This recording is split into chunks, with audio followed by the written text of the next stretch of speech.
Halo, perkenalkan, nama saya Windy Mardiani, saya mahasiswi farmasi dari kelas konversi A20B, Fakultas MIPA Universitas Pagiferi Bandung. Nah, pada kesempatan kali ini, saya akan menyampaikan rangkuman dari salah satu materi kuliah kami, yaitu Teknologi Bahan Alam, di mana kami telah mempelajarinya selama 1 semester ini.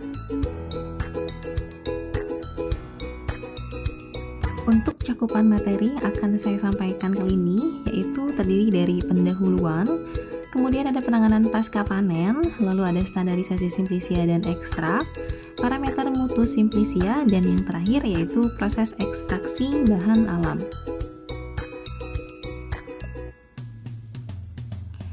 Sebelum itu, apa sih teknologi bahan alam itu? Teknologi bahan alam atau yang biasa kita sebut dengan TBA adalah cabang ilmu yang mempelajari pemanfaatan sumber daya alam, khususnya tumbuhan sebagai bahan baku, baik itu produk untuk produk farmasi, kemudian untuk kosmetik, pangan, dan kesehatan. Dan teknologi bahan alam ini berfokus pada beberapa proses. Yang pertama ada identifikasi, yang kedua ada ekstraksi, kemudian ada standarisasi, formulasi, dan aplikasi senyawa aktif dari alam. Nah, TBA ini sangatlah penting. Mengapa? Karena untuk mendukung inovasi produk alami yang tentunya aman, efektif, dan memiliki nilai tambah ekonomi.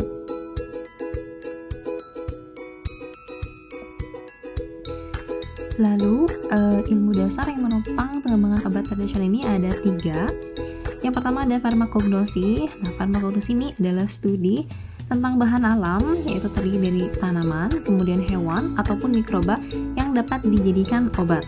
Kemudian yang kedua ada kimia medisinal. Kimia medisinal ini adalah cabang ilmu mengenai analisis struktur senyawa dan potensinya sebagai obat termasuk bahan dari alam. Dan yang terakhir ada farmakologi. Farmakologi ini adalah mengkaji efek dan mekanisme kerja zat aktif dari bahan alam di dalam tubuh kita sebagai manusia. Lalu, apa sih peran bahan alam di dalam farmasi modern ini? Nah, peran bahan alam dalam farmasi modern ini mencakup 4 poin. Yang pertama adalah digunakan langsung sebagai bahan tradisional. Yang kedua, bisa sebagai sumber senyawa dasar untuk modifikasi sintetik. Yang ketiga, prototipe untuk pengembangan obat baru. Dan yang keempat, modifikasi senyawa alam menjadi senyawa poten melalui teknik QCRN. Klasifikasi obat tradisional di Indonesia menurut BPOM terdiri dari 3 sediaan, yaitu yang pertama ada jamu, yang kedua ada obat herbal terstandar, dan yang ketiga ada fitofarmaka. Menurut BPOM RI, jamu adalah obat tradisional yang dibuat dari bahan-bahan alam, terutama tumbuhan, yang telah terbukti aman berdasarkan penggunaan secara turun-temurun dan digunakan untuk pengobatan berdasarkan pengalaman. Ciri khas daripada sediaan jamu ini, yang pertama, bahan baku alami. Umumnya berasal dari simplisia tumbuhan, bisa berasal dari akar, daun, rimpang, kulit kayu maupun buah. Kemudian yang kedua, pemakaian tradisional. Jamu ini didasarkan pada pengetahuan dan pengalaman secara turun-temurun. Yang ketiga, tidak melalui uji klinis modern. Berbeda dengan fitofarmaka yang sudah melalui uji klinik, jamu tidak diwajibkan uji klinik karena dasar pembuktiannya adalah penggunaan empiris. Dan yang keempat, jamu ini diproses secara tradisional ataupun semi modern. Bisa berupa seduhan, kemudian rebusan, serbuk, kapsul, tablet, maupun cairan, baik itu ekstrak maupun sirup herbal. Lalu, contoh-contoh sediaan jamu populer terdiri dari ada antangin, ini untuk meredakan masuk angin, kemudian meriang, rasa mual, perut kembung dan pusing. Yang kedua ada kunyit asam untuk mengatasi nyeri haid dan menyegarkan badan. Dan yang ketiga ada beras kencur, ini untuk meningkatkan stamina dan nafsu makan. Kemudian ada yang kedua, obat herbal terstandar. Menurut BPOM, obat herbal terstandar adalah obat tradisional yang disusun dari bahan alami dan telah dibuktikan keamanan dan khasiatnya secara ilmiah melalui uji praklinik, serta telah memenuhi persyaratan mutu.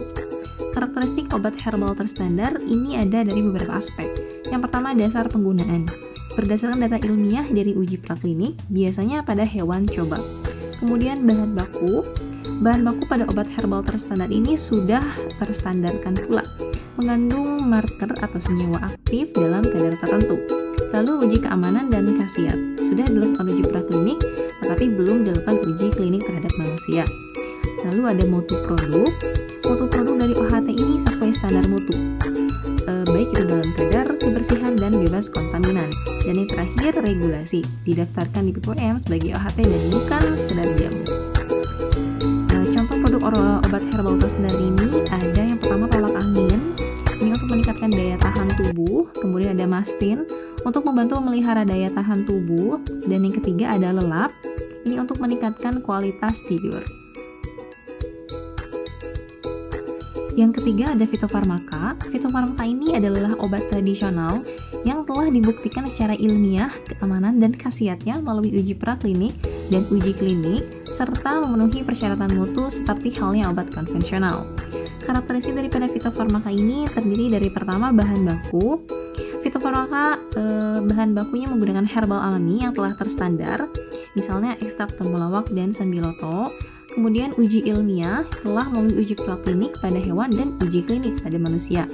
Lalu ada klaim terapeutik. Fitofarmaka ini bisa digunakan sebagai terapi utama atau pendamping terapi medis. Yang ketiga ada registrasi BPOM. Fitofarmaka ini terdaftar sebagai fitofarmaka dengan nomor izin khusus FF. Lalu yang terakhir standar mutu. Fitofarmaka ini sangatlah ketat setara obat modern. Ini contoh produk fitofarmaka terdiri dari Stimuno, ini ekstrak Phyllanthus niruri atau meniran sebagai imunostimulan, kemudian ada Tensigard, kombinasi herbal untuk membantu menurunkan tekanan darah, dan yang terakhir yaitu Livron B, yaitu ekstrak bahan alam untuk membantu fungsi hati. Baik, untuk materi selanjutnya yaitu mengenai penanganan pasca panen. Mengapa sih penanganan pasca panen ini penting? Karena penanganan pasca panen merupakan salah satu tahapan dari serangkaian kegiatan yang dapat menentukan kualitas akhir simplisia. Kesalahan kecil saja dari tahapan ini dapat mengakibatkan degradasi senyawa aktif, kontaminasi, atau penurunan mutu dari suatu sediaan. Kemudian ada prinsip GPHP atau Good Post Harvest Practice. Nah, prinsip GPHP ini adalah menjembatani praktek budidaya atau GAP dan proses produksi atau GMP atau CPOTB. GPHP ini menjamin mutu, keamanan, dan efisiensi proses selanjutnya. Kemudian ada 8 tahapan penanganan pasca panen. Yang pertama ada sortasi basah. Di sini sortasi basah dilakukan untuk menghilangkan kotoran, bahan yang tadi inginkan, dan bahan-bahan yang rusak dari simplisia. Kemudian yang kedua ada proses pencucian. Proses pencucian ini menggunakan air bersih untuk menghilangkan tanah, kemudian mikroba dan pestisida yang masih melekat pada simplisia. Lalu ketiga ada perajangan. Perajangan ini dilakukan dengan memotong bahan sesuai bentuk dan ketebalan optimal untuk mempercepat pengeringan dan ekstraksi. Lalu keempat ada proses pengeringan. Proses pengeringan ini dilakukan untuk menurunkan kadar air sehingga sesuai dengan persyaratan yang telah ditetapkan, yaitu kurang dari atau sama dengan 10%. Lalu untuk mencegah pertumbuhan mikroba dan oksidasi senyawa aktif dari simplisia. Lalu yang kelima ada sortasi kering. Sortasi kering ini dilakukan untuk mengeliminasi bahan-bahan cacat dari simplisia, kemudian jamur dan kontaminan pasca pengeringan. Lalu yang keenam ada pengemasan. Pengemasan ini dilakukan untuk mencegah simplisia terpapar dari sinar matahari, kemudian dari kelembaban, oksigen, dan kontaminan. Lalu yang ketujuh ada penyimpanan. Penyimpanan ini haruslah dilakukan pada ruangan dengan sirkulasi udara yang baik, suhu dan kelembaban yang baik, serta menggunakan sistem FIFO atau first in first out. Lalu masuk ke materi selanjutnya yaitu standarisasi simplisia dan ekstrak. Standarisasi sendiri adalah suatu proses untuk memastikan bahwa bahan serta produk obat memenuhi parameter mutu yang ditetapkan dan dapat diulang. Mengapa sih standarisasi ini penting? Karena tanpa standarisasi, efektivitas dan keamanan dari suatu sediaan tidak dapat dijamin. Tanaman dari jenis sama pun bisa berbeda kadar senyawanya tergantung tempat tumbuh, waktu panen, dan cara pengolahan. Lalu, apa saja sih parameter standar? Nah, parameter standar ini dibagi menjadi dua, ada yang spesifik dan non-spesifik. Spesifik ini terdiri dari identitas tanaman, kandungan senyawa aktif, organoleptik, serta kadar larut air atau etanol. Sedangkan non-spesifik terdiri dari kadar air, kadar abu, bobot jenis, dan cemaran, termasuk logam berat, mikroba, pestisida, dan pelarut. Lalu lembaga-lembaga yang terlibat dalam standarisasi meliputi 3 lembaga. Yang pertama ada BPOM. BPOM ini mencakup registrasi, kemudian juga sebagai pengawas mutu. Lalu yang kedua ada BSN dan KAN. BSN dan KAN ini adalah lembaga untuk standarisasi nasional dan akreditasi. Dan yang ketiga ada industri dan lembaga akademisi mencakup penelitian dan validasi uji mutu. Lalu sebenarnya tujuan pengujian ini untuk apa sih? Tujuan pengujian ini dilakukan untuk menentukan kelayakan dari simplicia yang akan digunakan untuk produksi obat, baik itu berdasarkan kualitas fisik, kimia, maupun biologis. Kemudian ada parameter spesifik. Parameter spesifik ini meliputi identitas yang terdiri dari nama Latin, kemudian bagian tanaman serta deskripsi. Lalu yang kedua ada organoleptik. Organoleptik ini meliputi warna, bau, rasa, dan bentuk. Yang ketiga ada kelarutan. Kelarutan ini terdiri dari kadar sari larut air dan etanol. Dan uji kelarutan ini berfungsi untuk menentukan efisiensi ekstraksi. Lalu yang keempat ada uji fitokimia. Uji fitokimia ini dilakukan untuk menunjukkan kelompok senyawa aktif seperti flavonoid, tanin, maupun alkohol. Dan yang terakhir ada kadar senyawa tertentu. Biasanya pengujian kadar senyawa ini menggunakan bisa spektrofotometri atau KLT atau HPLC dan lain-lain. Untuk parameter non spesifik, di sini ada susut pengeringan. Susut pengeringan sendiri adalah presentase air yang hilang setelah pengeringan. Kemudian yang kedua, kadar air. Kadar air ini dilakukan untuk menentukan stabilitas dan daya simpan dari simplicia untuk dijadikan bahan produksi sediaan. Kemudian yang ketiga ada kadar abu. Kadar abu ini dilakukan untuk menilai kontaminasi anorganik. Lalu yang keempat ada residu pelarut dan pestisida. Ini tidak boleh melebihi ambang batas. Dan yang terakhir cemaran mikroba dan logam berat. Ini dilakukan melalui uji mikrobiologi dan spektroskopi. Dilakukan untuk memastikan bahwa simplicia ini aman untuk dikonsumsi. Kemudian masuk ke materi terakhir yaitu mengenai ekstraksi. Di sini ekstraksi adalah suatu proses pemisahan senyawa kimia dari matris bahan alam dengan menggunakan pelarut selektif melalui kontak fisik antara pelarut dan bahan, sehingga senyawa dapat larut dalam pelarut dan dapat dipisahkan. Kemudian prinsip dasar dari ekstraksi ini adalah pada perbedaan kelarutan suatu senyawa dalam pelarut tertentu. Senyawa yang diinginkan akan larut dalam pelarut, sementara zat lain yang tidak larut akan tertinggal menjadi ampas. Komponen dalam proses ekstraksi yang pertama terdiri dari bahan baku. Bahan baku yang digunakan tentu saja simplicia atau tanaman kering, bisa juga serbuk simplicia atau bagian tanaman seperti akar, daun, dan biji. Kemudian ada pelarut atau solvent, terdiri dari ada air, etanol, metanol, etil asetat maupun N-heksan. Yang ketiga ada metode ekstraksi. Ini adalah teknik yang digunakan untuk mempercepat pemisahan zat aktif. Lalu ada waktu dan suhu, ini juga mempengaruhi hasil dan kestabilan senyawa. Lalu tujuan ekstraksi tadi dari 3. Yang pertama ini mendapatkan zat aktif yang diinginkan seperti flavonoid, alkaloid, fenolik, saponin. Kemudian yang kedua ada meningkatkan konsentrasi zat aktif. Dan yang ketiga adalah menghilangkan bagian yang tidak diperlukan, bisa berupa ampas, selulosa, atau hal yang lainnya.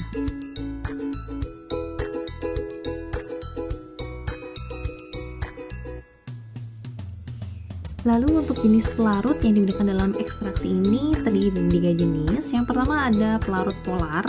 Contohnya ada air, ada etanol. Biasanya ini digunakan untuk melarutkan senyawa yang mengandung flavonoid atau tanin. Kemudian ada jenis semipolar, contohnya etil asetat. Ini untuk senyawa intermediate. Lalu ada jenis pelarut yaitu nonpolar, contohnya N-heksan. Ini biasanya digunakan untuk ekstraksi seperti minyak atsiri atau lipid. Lalu hasil ekstraksi ini bisa berupa ekstrak kental, kemudian ekstrak kering, dan juga ekstrak cair. Metode ekstraksi dibagi menjadi 2, ada metode ekstraksi dingin dan metode ekstraksi panas. Untuk Untuk metode ekstraksi dingin terdiri dari maserasi dan perkolasi. Untuk maserasi sendiri, ini adalah salah satu metode ekstraksi paling sederhana dan banyak digunakan, terutama dalam industri jamu dan sediaan bahan alam. Sedangkan maserasi ini sendiri adalah suatu proses ekstraksi dengan cara merendam serbuk simplicia dalam pelarut pada suhu kamar atau suhu ruang selama waktu tertentu, sambil sesekali diaduk untuk melarutkan senyawa aktif dari bahan ke dalam pelarut. Tujuan maserasi ini sendiri yaitu terdiri dari dua. Yang pertama, memisahkan senyawa aktif dari bahan alami secara efisien, dan yang kedua, menghindari kerusakan senyawa yang tidak tahan panas karena dilakukan pada suhu ruang.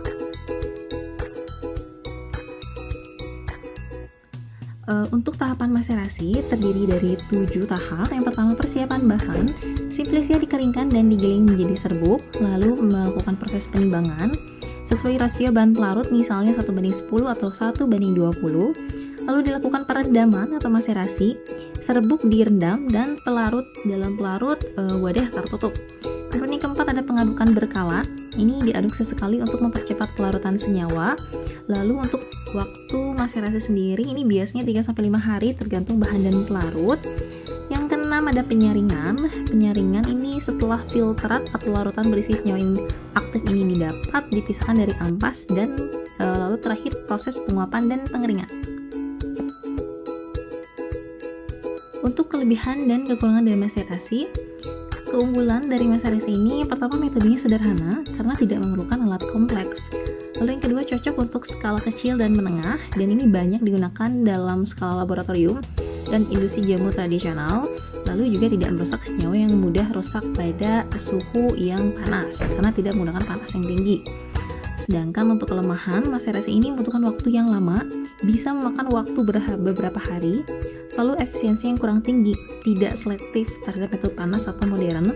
Lalu pelarut boros karena membutuhkan banyak pelarut untuk hasil optimal. Dan yang terakhir, resiko kontaminasi jika tidak steril, bisa terjadi fermentasi atau tumbuhnya jamur.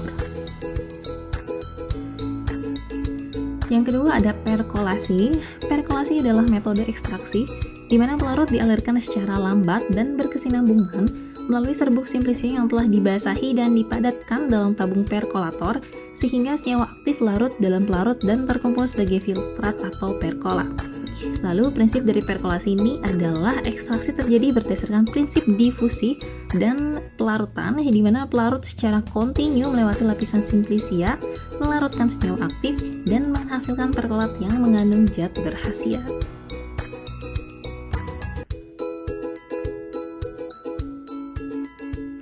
Kelebihan daripada perkolasi ini, yang pertama, hasil ekstraksi lebih lengkap, dapat berupa dapat melarutkan zat aktif secara optimal.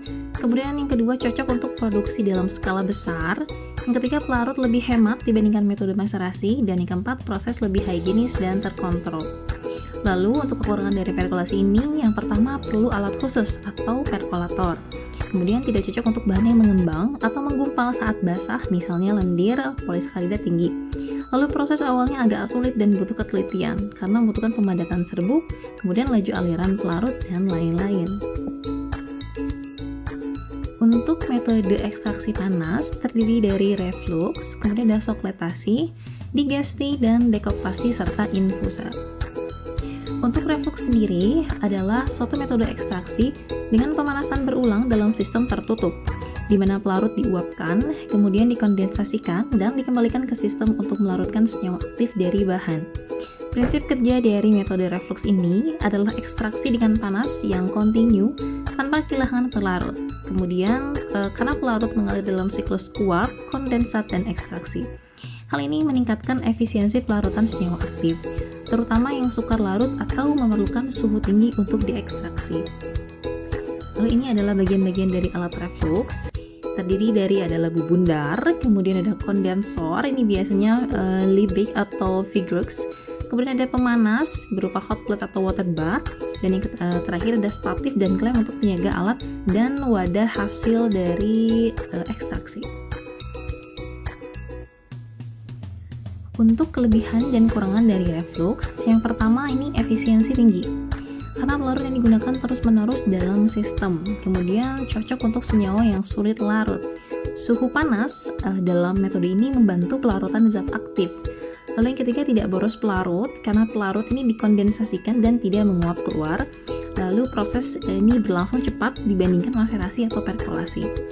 Untuk kekurangannya, reflux ini terdiri dari tidak cocok untuk senyawa yang labil atau senyawa yang mudah rusak karena panas, karena bisa mengalami degradasi. Yang kedua, perlu alat khusus, harus menggunakan kondensor dan labu reflux, serta risiko tertahanan. Jika sistem tidak terbuka, maka bisa bertekanan tinggi. Selanjutnya ada soklet. Sokletasi adalah metode ekstraksi senyawa aktif dari bahan alami menggunakan alat soklet, di mana pelarut dipanaskan dan diuapkan, dikondensasikan untuk mengekstrak bahan secara otomatis dan berulang dalam sistem semi tertutup. Prinsip kerja dari soklet ini yaitu pelarut dalam labu dipanaskan, kemudian uap pelarut naik ke dalam kondensor, lalu terkondensasi menjadi cairan. Lalu terjadi tetesan ke ruangan ekstraksi, melarutkan senyawa aktif. Nah, jika di ruangan penuh ini, cairan turut kembali ke labu. Siklus ini berulang otomatis sehingga ekstraksi berlangsung berulang-ulang tanpa mengganti pelarut. Untuk tahapan sokletasi ini ada 6. Yang pertama, persiapan bahan, simplisnya dikeringkan, digiling dan dimasukkan ke dalam timbul. Kemudian pengisian pelarut, ini dimasukkan ke dalam labu alas bulat. Kemudian perakitan alat, soklet disusun vertikal, yaitu pertama labu, kemudian ekstraktor dan kondensor. Lalu ada pemanasan, di sini pelarut dipanaskan sehingga menguap dan terkondensasi. Lalu yang kelima ada ekstraksi berulang, cairan mengekstrak bahan, kemudian turun kembali ke labu, dan terjadi penguapan ekstrak. Larutan padat di labu kemudian diuapkan untuk memperoleh ekstrak kental. Untuk kelebihan dan kekurangan dari soklet, kelebihan dari soklet ini ekstraksi otomatis dan berulang tanpa perlu mengganti pelarut berkali-kali. Kemudian sangat efisien untuk senyawa yang sulit larut karena terjadi sirkulasi panas dan jenuh. Lalu menghasilkan ekstrak yang murni, senyawa benar-benar terlalu dengan pengulangan proses, dan cocok untuk skala laboratorium riset, umumnya digunakan dalam uji fitokimia awal. Sedangkan untuk kekurangan dari metode ini, yang pertama tidak cocok untuk senyawa yang termolabil, karena senyawa mudah rusak oleh panas sehingga mudah terdegradasi. Yang kedua, butuh waktu lama, karena ekstraksi bisa langsung 4-8 jam atau lebih. Dan ketiga, ini butuh alat khusus, tidak bisa dilakukan tanpa alat soklet yang lengkap.